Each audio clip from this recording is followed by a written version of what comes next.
হঠাৎ পরিদর্শন একদম কলকাতা মেডিকেল কলেজে, সেইখানে পরিদর্শন করলেন স্বাস্থ্যমন্ত্রী। ঘুরে দেখলেন ইডেন বিল্ডিং, মা ও প্রসূতি বিভাগ, সেখানে তিনি দেখলেন সেখানকার পরিষ্কার পরিচ্ছন্নতা সব মিলিয়ে দেখে এই এমার্জেন্সি বিল্ডিং, সেই এমার্জেন্সি বিল্ডিং তিনি ঘুরে দেখলেন। মেডিকেল কলেজের বেশ কিছু জায়গা তার পরিষ্কার পরিচ্ছন্নতা নিয়ে কিন্তু প্রশ্ন তুললেন। অর্থাৎ আমরা দেখলাম তিনি কিন্তু একেবারে এই মেডিকেল কলেজের পরিষ্কার পরিচ্ছন্নতা যার দায়িত্বে থাকে নন মেডিকেল সুপারিনটেন্ডেন্টরা, তাদের কিন্তু কাজে সন্তুষ্ট নন।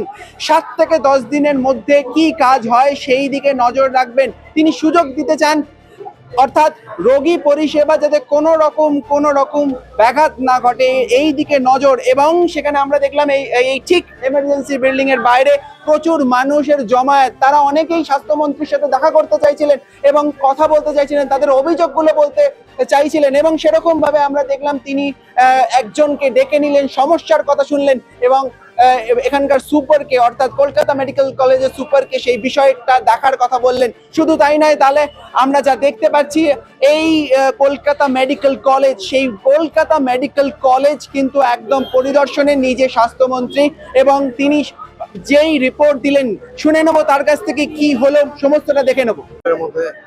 মেডিকেল কলেজ বলে অভাব, যেটা বেশিরভাগ ক্ষেত্রে দেখা যাচ্ছে পরিচ্ছন্নতার অভাব। তো পরিচ্ছন্নতার খুবই কঠিন অভাব, আর এর জন্য দায়িত্ব থাকে হচ্ছে নন মেডিকেল সুপারিনটেন্ডেন্টদের।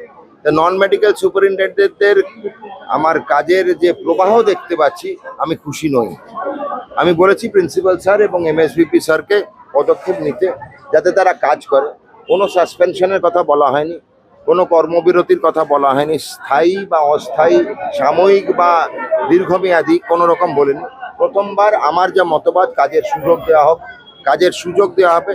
7-10 দিনে যদি আমরা দেখি চিত্রটা পাল্টেছে, খুব ভালো, না পাল্টালে তখন পদক্ষেপ নেওয়া হবে। পরিষেবার জন্য কিছু কিছু জায়গায় চাহিদা হিসেবে প্রিন্সিপাল স্যার, এমএসভিপি স্যার আমাকে আবেদন করেছে, সেগুলো আমরা পূরণ করে দেবো। বাকি খুব একটা খারাপ অবস্থা নেই। ইডেন হাসপাতালে টেকের ওয়ার্ড বন্ধ ছিল, সেটা খুলে দিতে বলেছি। সেখানে আমাদের ম্যান পাওয়ারের অভাব ছিল, ম্যান পাওয়ারের অভাবটা আমরা পূরণ করে দেবো। 48 ঘন্টার মধ্যে ওয়ার্ডটা খুলে দিতে বলেছি। বাকি ইডেন হাসপাতাল বেশ ভালো চলছে। অসুবিধা বড় পরিষ্কার পরিচ্ছন্নতা।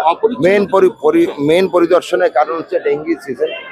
নার্সেস হোস্টেল এবং ইডেনের সংলগ্ন জায়গা, মধ্যবর্তী জায়গা, সেটা বেশ অপরিষ্কার এবং ডেঙ্গির প্রভাব হতেই পারে, কেন অত উপর থেকে আমরা বুঝবো না।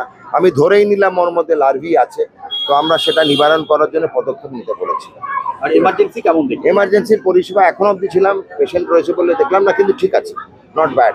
ঠিক আছে, ঠিক আছে, বলুন। मेरा बच्चा बहुत खराब है सर, 6 महीना से कोई इलाज नहीं हो रहा है सर। मेरा चिंता है सर, मेरा बच्चा कल भाग गया सर। बताइए, 6 महीना से पड़ा है। भर्ती हुए हाँ, सर, 6 महीना से सर कोई दवा नहीं दे रहा। सब कुछ हम खरीद के A to Z सर खरीद के दे रहा। हम दवा नहीं मिल रहा है। A to Z टेप पे पाइप सब कुछ सर खरीद के दे रहे हैं सर। जरिस मालूम कहाँ से देगा सर? हाँ? कोई हर एक दिन के बाद एक बच्चा मर रहा है, हर एक दिन के बाद एक बच्चा मर रहा है। हम बोले हैं उसको, 2 महीना हो गया मेरा बच्चा। हम बोले हैं, आप तो शिकायत हम सुने हैं सर, मैडम बार बार बोलने से हम शिकायत सुने हैं, बोल भी दिए हैं। ठीक है, चलो। স্বাস্থ্যমন্ত্রী জানালেন পরিষেবা ভালো, অর্থাৎ এমার্জেন্সিতে পরিষেবা ভালো, ইডেন বিল্ডিং এ পরিষেবা ভালো, যেখানে মা ও প্রসূতি থাকে সেই গাইনোকোলজি বিভাগ, সেই সমস্ত পরিষেবা ভালো। তিনি পরিদর্শন করে দেখলেন, কিন্তু পরিষ্কার পরিচ্ছন্নতা নিয়ে কিন্তু তিনি বড় প্রশ্ন তুললেন এবং 7 থেকে 10 দিন আবার রিপোর্ট তলব করবেন, আবার হয়তো কে জানে যদি ভিজিট করেন সেই দিকে নজর থাকবে। এবং সেরকম ভাবে আমরা দেখতে পেলাম এখানকার মানুষজনের সমস্যার কথাও কিন্তু তিনি শুনলেন। সঙ্গে থাকুন, রাত দিন শান্তি, রমিত বন্দ্যোপাধ্যায়ের রিপোর্ট, কলকাতা টিভি।